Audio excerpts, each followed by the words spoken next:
que é volatilidade, Felipe? É quanto se negocia, é a margem de negociação de um ativo. Então, por exemplo, quanto custa um celular X?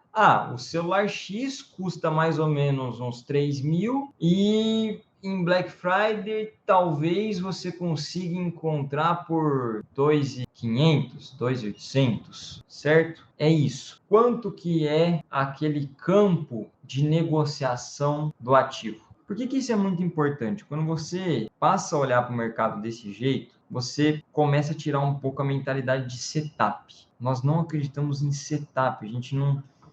é difícil você pegar um candlezinho aqui, ó, e falar que esse candlezinho é o que vai fazer o preço se mexer. E por que eu estou falando isso? Porque, às vezes, um padrão de um candle em um ativo que você aprende, não necessariamente vai acontecer num outro ativo. E eu vou mostrar aqui para vocês. Vou pegar um caso da gente olhar aqui, ó, esse candle grande aqui. Esse candle grande é conhecido na análise técnica como candle elefante. Ele é o maior de todos. Se eu colocar aqui o gráfico de volume, provavelmente é o candle que mais tem volume. E normalmente, a partir desse candle aqui, consegue visualizar uma continuidade desse movimento. Então, aconteceu um candle muito grande, você vai lá e pode ter uma continuidade desse movimento. Então, o que vai acontecer? Aqui, como a gente estava numa região central, a partir desse candle realmente teve uma continuidade do movimento. Se a gente estivesse numa região de sobrepreço, e isso eu posso deixar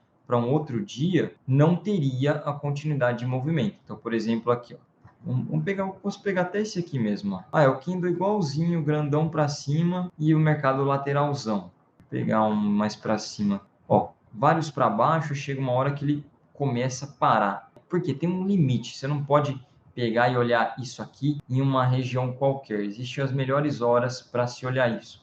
Mas a princípio não é referente a isso que eu quero falar para vocês, é referente a isso aqui, ó. Esse candle que está muito grande aqui, por exemplo, num ativo que é o índice, se vocês verem aqui, ó, a variação dele, então eu pus um gráfico de 5 minutos, vocês vão olhar aqui, ó, que em 5 minutos ele variou 0,25%.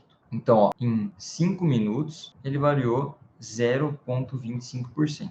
Então, num certo período de tempo, quanto que ele andou, certo? Quanto que ele está andando ali nesse candle aqui, ó, 0,25. Se a gente olhar um exemplo que eu separei aqui para vocês, separei esse exemplo aqui. Lembra que eu falei que a gente tinha o drive da NVIDIA, tá fazendo muito preço no mercado, a galera tá olhando para isso, e o mercado estava bem animado com as altas? Olha aqui, ó, esse mesmo candle grandão aqui, ó, vamos dar um zoom. Esse mesmo candle grandão tem uma oscilação de 0,65. Então, aquele lá estava 0,25, aqui está 0,65. Ou seja, o que acontece? Em 5 minutos, esse ativo aqui ele andou bem mais do que aquele outro ativo lá. Então, o índice americano, né, o índice Nasdaq, ele é mais volátil do que o índice aqui no Brasil. E o que eu ganho com essa informação, Felipe? Ativos mais voláteis são mais propensos para a gente operar a favor da tendência. Porque ele pega um lado e ele fica firme nesse lado. Então, se você em 5 minutos, por exemplo, ali andou 0,25% e aqui em 5 minutos andou 0,65%, dentro de um espaço do mesmo tempo, você tem uma janela de pegar uma fatia disso em porcentagem maior. Então, ativos mais voláteis, quando ele pega um lado, ele normalmente persiste nesse lado. Então, o índice é assim, o índice tanto aqui no Brasil, quanto o Nasdaq também é assim. E aí, essa questão de volatilidade, a gente consegue ver que ainda é maior no Nasdaq. Aí, vamos dar uma olhada, por exemplo, no dólar. O dólar, como eu falei para vocês, não é necessariamente afetado por uma ação ou um setor. O dólar ele é mais afetado por decisão de taxa de juros.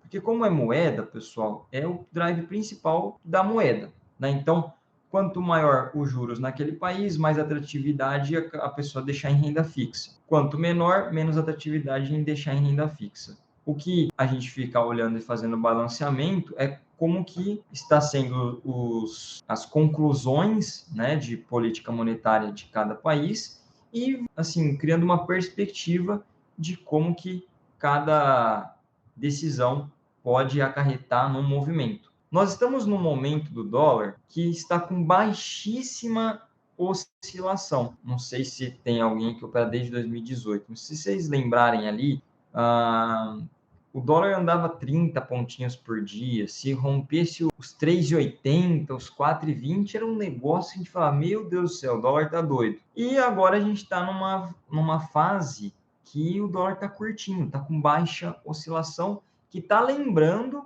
aquele dólar lá de 2018, 2019. Por que isso? O que acontece? Como a taxa de juros dos Estados Unidos está alta, e taxa de juros alta, além de valorizar a moeda, diminui a volatilidade da moeda, porque você tem um volume concentrado que não fica entrando e saindo, entrando e saindo. Você está com uma taxa de juros alta, você vai deixar lá e pronto. Então, por exemplo, se eu colocar um dinheiro em renda fixa, com uma taxa de juros alta, não tem por que você ficar se preocupando em tirar amanhã. Está alto. Mesmo se começar a cair um pouquinho o juros, você pode deixar lá. Então, a taxa de juros alta, além de ser atrativo para a moeda e levar investidores a investir nos juros que a moeda dá, também diminui a volatilidade. Então, a gente tem os Estados Unidos está com juros altos e o Brasil também está com juros altos. Então, tanto lá não está muito propenso para volatilidade, quanto aqui não está muito propenso para volatilidade. Quando que o dólar vai pegar para andar bastante, voltar ali, fazer aqueles 80, 70 pontos por dia, etc e tal, quando daqui a algumas reuniões, né, o Brasil continua reduzindo juros. Então, já começou na redução de juros aqui, você vai reduzindo mais um pouquinho, o ativo vai ficando levemente mais volátil. Quando reduzir lá nos Estados Unidos também, vai ficando ali levemente mais volátil, e a gente começa a ver ele andar um pouco mais. Então, imagina ali que para maio a gente vai estar vendo um dólar menos truncado. E aí, uma coisa que eu quero mostrar para vocês. Achem aqui um candle grandão daquele. Ó, depois de procurar bastante, a gente consegue ver esse aqui, ó. Esse é o maiorzinho que tem. Ou seja, num período de 5 minutos, que eu estou olhando aqui, ó, você vê que ele fica praticamente mais estável, ó, mais paradinho, tá vendo? Então, se a gente pegar aqui, ó, a variação de moeda, ela já é naturalmente menor do que variação de ações, né? Porque moeda não é para ficar especulando, não. Moeda é mais protetivo. Então, a gente pegar aqui, ó, dentro de um gráfico de 5 minutos, desses candles maiores, a gente tem uma variação ali de 0,12. Então, no dólar, a gente teve variação de 0,12, no índice 0,25, no Nasdaq 0,65. Então, repara como isso muda o jeitão do ativo. Então, se você vê uma barra dessa aqui no dólar e fala, nossa, essa barra faz o preço andar, faz o preço continuar. Não é bem assim. Por quê? Porque se não é um ativo que anda muito, às vezes você não tem um espaço para entrar, vender e continuar naquela queda. Quem que consegue comprovar isso para a gente? Essa ferramenta que a gente tem aqui, ó, que se chama Hertz. Essa ferramenta, o que ela faz? Ela traz para a gente a perspectiva de quanto volátil o ativo é ou não. Então, ó, vamos pegar aqui, ó. Ele traz 3 pontos aqui, 3 perspectivas para a gente. Uma é essa em azul, mais em verde, aliás, que é a frequência macro. Aqui a frequência de conforto e aqui a frequência sniper. E essa primeira frequência aqui é para encontrar as melhores máximas e mínimas do ativo. Então, mesmo se tiver um aumento de volatilidade no meio da operação, ela vai conseguir cercar bem para a gente. Essa do meio aqui é mais para operacionais de tendência, essa aqui também a gente vai usar mais para operacionais de tendência. Então, ó, repara, a maior está 5, do meio está 3 e aqui está 2. Depois eu vou colocar um exemplo aqui no dólar, vocês já vão entender o negócio. Se a gente mudar para o índice, nos mesmos 5 minutos, a gente viu 2, 3 e 5, né? Olha aqui, ele já fala que a frequência macro é 22, a do meio em 14 e aqui, em vez de 2, é 9. Então, só pela medição aqui de como que está o ativo, a gente consegue ver, ó, que esse ativo aqui é um ativo mais volátil. Então, faz sentido que aqui a variação no menor espaço de tempo exista. E se a gente colocar O Nasdaq, que eu falei para vocês que é maior ainda, olha aqui, ó. Nesse dia, estava nos mesmos 5 minutos aqui, ó, 87 no macro, 54 no conforto e 33 no sniper. Para vocês verem quanto mais rápido é esse ativo. E isso é muito importante. Lembra que eu falei que são três pontos de atenção que você deve ter na hora de escolher um ativo? E eu falei que a volatilidade, para mim, é a mais importante de todas. Porque saber que ativo vai operar baseado nisso vai ditar o estilo de operações que você vai fazer.